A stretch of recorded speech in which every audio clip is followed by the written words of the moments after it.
Halo teman-teman, selamat datang di podcast kita hari ini.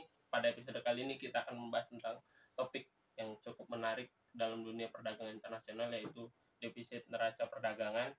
Dengan saya, M. Iqbal Terambe, yang akan menjadi host pada hari ini, dan rekan saya, Raja Retia.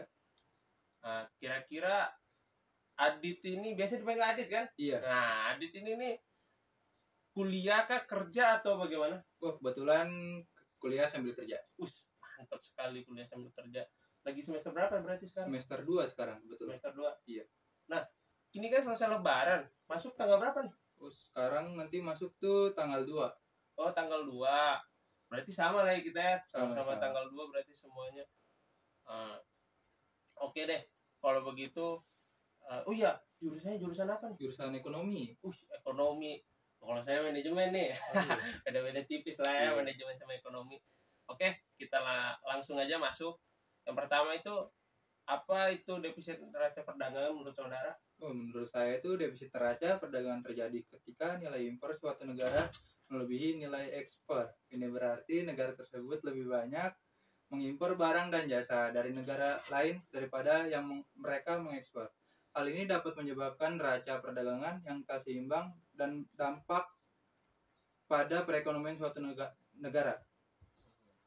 Terus apakah defisit neraca perdagangan selalu buruk bagi suatu negara? Tidak selalu. Dalam beberapa kasus, defisit neraca perdagangan dapat memberikan manfaat bagi suatu negara. Misalnya, jika negara sedang dalam tahap pembangunan dan memerlukan banyak investasi dari luar negara. Namun, jika defisit terus berlanjut dampak dalam jangka panjang, maka dapat memberikan dampak negatif pada perekonomian suatu negara. Apa yang menjadi penyebab terjadinya defisit neraca perdagangan?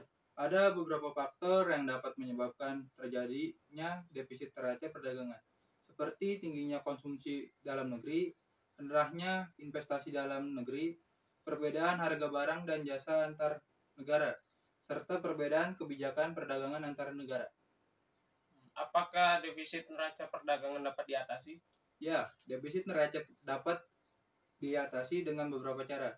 Cara yang paling efektif adalah dengan meningkatkan daya saing produk dalam negeri dan memperkuat kebijakan perdagangan. Selain itu, negara juga dapat mempromosikan ekspor dan meningkatkan investasi di dalam negeri. Bagaimana dampak defisit neraca perdagangan ini terhadap nilai mata uang suatu negara?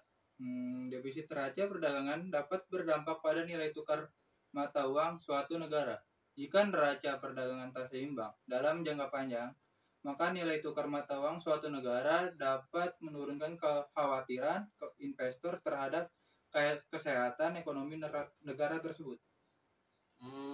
Begitu. Berarti secara keseluruhan defisit neraca perdagangan terjadi ketika nilai impor suatu negara melebihi nilai ekspor. Iya, benar.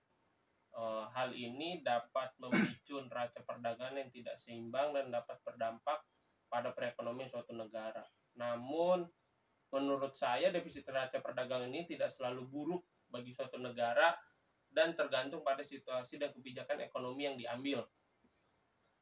Nah, dari percakapan kita tadi, saya nanya dan Anda menjawab, mungkin saya dapat menyimpulkan berarti defisit neraca perdagangan dapat diatasi dengan meningkatkan daya saing produk dalam negeri, memperkuat kebijakan perdagangan, dan mempromosikan ekspor serta meningkatkan investasi di dalam negara. Defisit neraca perdagangan juga dapat berdampak pada nilai mata uang suatu negara. Oleh karena itu, penting bagi negara untuk menjaga keseimbangan dalam neraca perdagangan dan mengambil kebijakan ekonomi yang tepat untuk mengatasi defisit neraca perdagangan. Benar.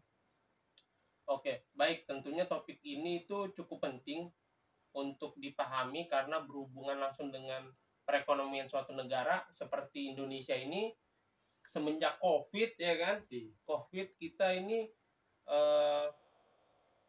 ekonomi kita turun, investasi juga pada turun karena ya kita tahu sendiri kita udah 3 tahun ya, benar. Luar biasa sekali 3 tahun ekonomi kita turun, tapi sekarang lagi melonjak nih, lagi meningkat lah perekonomian kita. Mungkin cukup sekian. Terima kasih sudah mendengarkan podcast kita hari ini. Sampai jumpa di episode selanjutnya. Dadah.